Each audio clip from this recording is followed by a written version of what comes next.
Assalamu alaikum and welcome to another edition of ILFL Soccer Nights. We're going to discuss all footballing matters that happened yesterday in your community, so please join me with my guest. I've got Shaq, our pundit, who has been missing for a few weeks. Hopefully he'll enlighten us with some more new information. We've got a guest on my right, Makbul from Hawkman Eagle. Again, he'll discuss about the projects and the team events. And on my left, I've got Koyes to give us more pundits on the fixtures that happened during last week, Sunday and Thursday. Without further ado, let's discuss football. Let's look at the Premiership. There was two fixtures that took place yesterday. The first fixture, Beaumont versus Bromley. What a game. Beaumont winning 6-5 against Bromley. And the second fixture, Robin Hood Tigers versus Hawken Eagle. Robin Hood Tigers coming up with a win of 4-2. I know, Shaquille, you were there yesterday at the Marshes. Let's talk about Beaumont and Bromley. What a season Beaumont are having, considering in the last couple of years they've been struggling in the league. And number of goals, 11 goals. What happened? Yeah, it was a game of loads of defensive mistakes and in terms of two goalkeepers really. Bromley just didn't have a goalkeeper. They put a defender in goal. Okay. And, Bromley did have a decent keeper, a bit better than the Bromley one, but still making so much fundamental mistakes. How was the game itself? Because I know both teams have this rivalry for the last 15, 20 years, going back 15, 20 years. They always, whenever they played each other, there's always this intensity, a bit of bragging rights, because to be honest, both teams are within the same location, same area where they were formed. Yeah. How was the quality and how was the intensity? First half was very tight. They cancelled each other out, so it was 1-1 at first half, so they were sort of feeling each other out. Bromley was struggling a lot because they didn't have enough players. They didn't have the strength team, to be honest with you. The bench they didn't have numbers in the bench. They had one or two players. I'm surprised you say that, because obviously they're in two semi-finals, Bromley. They're in the League Cup semi-final and they're also in the Interleague Champions Cup semi-final. In the league, obviously, they're midway table, so they must be doing something right from compared to the last couple of seasons, because to be in two semi-finals is a good achievement and the opportunity to get to the final. So I thought this season is one of the better seasons in comparison to the last couple of years. I agree, but Bromley always intend to do well in cup games. When there's a cup game, they're always up for it. They always have loads of support behind it. They always have loads of people on the bench. They always have backup. So it was just an off day? So I think it was just the off game. Usually when I do go and see them during the games, they have a few numbers on the bench. On the pitch, they did have one or two guys who were a bit, I felt, legged. Defensively, they were horror. It honestly was. It was shocking when you saw the defence at the back. So would you say a 6-5 to Beaumont was a true reflection? They deserved the win, or was it a matter of they got lucky at the end? You know what? I think they got a bit lucky. I think Bromley do deserve to get a draw out of it at least. The last minute they conceded a goal. It was a sloppy defending. But I think they got lucky. But Beaumont, they did do well. They had a good, solid defence. I thought they had one or two defenders that were really good. But Bromley just struggling at the back. It's just... Yeah, but even if you discuss Beaumont, the season they have similar to Bromley, again, they're in the League Cup semi-final, doing brilliantly well in the league, because I think they're joint second. We'll have a look at the league table later on. For them to win, it shows that they've changed. Have you seen any difference in the way they play, in the structure? I mean, it shows they got fighting spirit back. Last year, when you saw them, when they were 3-0, 4-0 down, they had no spirit back. They were flat. They knew they were going to lose. They had nothing to play for. But yesterday, they were losing. They were coming back. They had their fighting spirit back. Their manager, I spoke to the manager. You can see he's trying to bring a lot of motivation and energy behind it. So you can see there's a lot of fight, and they have belief that it doesn't matter if we're... I'll totally agree with you, and I'll echo the same thing. I think Arif, the new manager for Beaumont, is doing a fabulous job. It's very hard to consistently win in the Premiership, and we'll go to Koyes, obviously your association with the Hawken Eagle. Again, I know we discussed results-wise. You had a brilliant results last week, beating London Tigers 1-0, which was a must-win game in terms of relegation. But from what I hear, you were 2-0 up against Tigers. But Tigers, we know, Robin Hood Tigers, that is, they've got the legs, they've got the quality. It's once they all turn up, they are one of those dark horses that can upset on the day, and which they proved. They won 4-2 at the end of the day. So what's the situation with the Hawken Eagle at the moment of time? Is it a matter of the whole season at the season and, come back to the drawing board? I think, yeah, you've summed it up pretty much. Yeah, I mean, we were 2-0 up. It's a shame, really, to lose a 2-goal lead. It just shows you we're not all there defensively at the back, so there needs to be a lot of work that needs to go in that. But I think it's all about recouping and just seeing the season out. build from there. I think what needs to be stressed is Hawking obviously went through a lot of change in the recent years, and obviously you got new management, new players, but expectation is high because of the reputation in the previous 3-4 years of success you had. Is the pressure getting to certain players, or expectations too much? Could that be one of the factors? I think pressure is certainly getting there, but what you got to understand is everyone's recruiting. There's a lot of better players out there, and it's becoming very competitive in the league, ILFL league. It's not an easy league, and you can't really say any team's a bad team, because everyone on the day, if they have the players, they turn up and.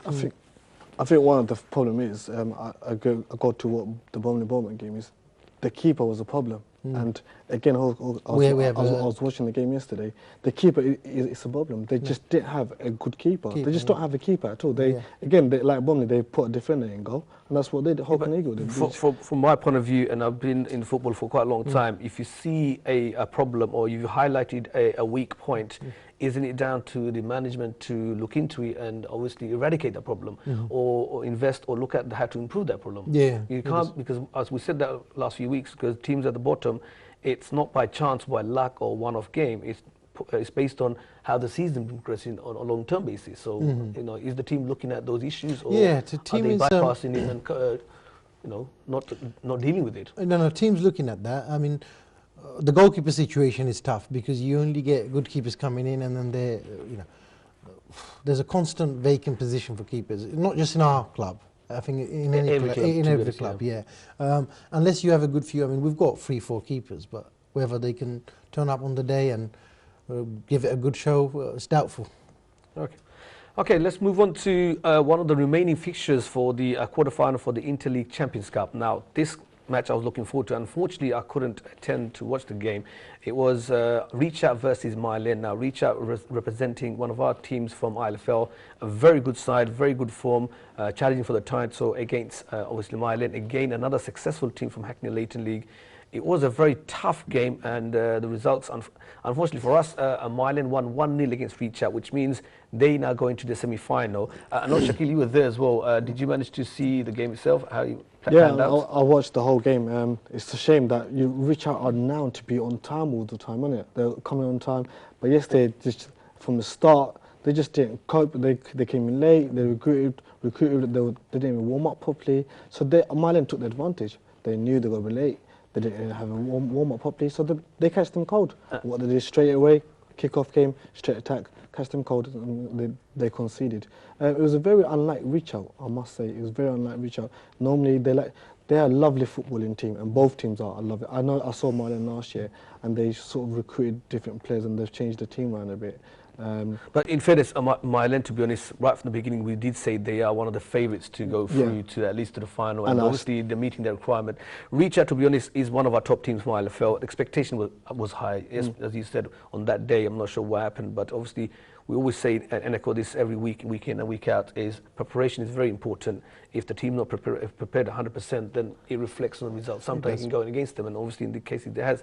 So obviously, if that means the Mylen's gone through, we still have two teams, Kois. We've got Ace and Bromley in the semi-final, and we've got Mylen and Shakespeare. I know Mylen are playing Ace, and Shakespeare are playing Bromley. So we've got two teams. There's a possibility of all ILFL or Hackney Leighton, both teams going through. But at least we've got two teams in the same final. There's a possibility of at least one getting to the final. Do you think Bromley or Ace have a chance against these two mighty teams from Hackney Leighton teams? Yeah, definitely. I mean, Ace, as you said, both teams, I mean, if they have the turnout and the right mentality, they can go through. I wouldn't rule them out at all. I know, Shaq, I know Bromley, obviously, they won it the first year. That was 5 years ago. And I know Hamid is itching to at least get to the final. But he'll be playing against Shakespeare. Shakespeare, a very good side. It's a side that Abdul Hamid doesn't know much about. It's a time that he's looking ways to find out what the team is like. And I did speak to him yesterday, and he's asking me what are they like. And I didn't give too much away from him, so I want him to keep it a surprise. But he is itching to find out, and they are, I reckon, want to win. Of course they want to win, but they're itching to go to the final, definitely. Okay, there you have it. So we've got Mylen versus Ace, and Shakespeare versus Bromley, the semi-finals for the Interleague Champions Cup, one of the most prestigious cups, and obviously the fixtures will let you know later in the show when the semi-finals are going to play. The other quarter-final for the ILFL League Cup that was played was Ace versus Redcoat, a Premiership side versus a very, very potentially a Premiership side from Division 1 Redcoat, and it was a shock result, and Redcoat winning 3-1 against Ace. Now, we did say on a cup week anything can happen, and I think Redcoat Quest just proven that point, Yeah, because absolutely. Ace on paper they expected Redcoat potentially a good team. You know, cup day it's an upset. It is. Ace on a good run in the league on the cups get knocked out by Redcoat. Yeah, I mean, you could say that, but Redcoat are a very, very good team. You know, they'll be up there soon, but yeah, you can't rule away from them. I wouldn't see that as a surprise, really. That's just my view. I mean, I think Redcoat, seeing how they play, yeah, Ace are good, but you can't rule out Redcoat. They're a very, very good team. Yeah, I've seen them play, and they are strong. They got 3 or 4 players that are physically strong. They're fast. They're fit. And what I like about Redcoat, and I've said it a few times, and I'll say it again, is initially a couple of years back they weren't a threatening team. They recruited within the local area. In the recent years, like especially this year and last year, they've branched it out and got to different areas and recruited different players to strengthen rather than just look at their own. They've actually recruited quality players, and it is shown, because the goals they score in the league 5, 6 every week in, week out, it shows their strength. The only negative side I would say I've noticed is probably the discipline. Yeah, I was about to say that. Yeah. Discipline, I think sometimes 1 or 2 players they lose their head or their patience, and that can obviously come back to affect the team in terms of if you're 1 man down or if you're banned from a game, that can affect the team. So only thing I would suggest to Redcoat is get the discipline in order, talk to the certain players. It's about a team, not individuals, because you're doing really well, really successful. You don't want to hamper that or miss opportunities, because if you miss 1 or 2 key players in the semi-final, then you're like more or less shooting yourself in the feet. Yeah, I mean, like yesterday, Ace manager did call and said how amazing the Redcoat is, and it's very rare for a manager to come and, especially on the Premiership team, manager to come up and say that how good the Redcoat was. He put his hand up and said they were just too good for them. Yeah, I think Hassan knew that, because he even said it when the draw was done. He said, you know what, I know Redcoat's the Division 1 side, but the way they've been playing in dominating Division 1, they're not taking it lightly. Yeah. So he was prepared. But unfortunately on the day it depends on who turns up, and obviously they've done the business, so good luck to Redcoat in the semi-final. We're coming to the end of the show, but before we go, obviously next segment we're going to discuss more about the Division 1 results. We'll be discussing the Challenge Cup fixtures.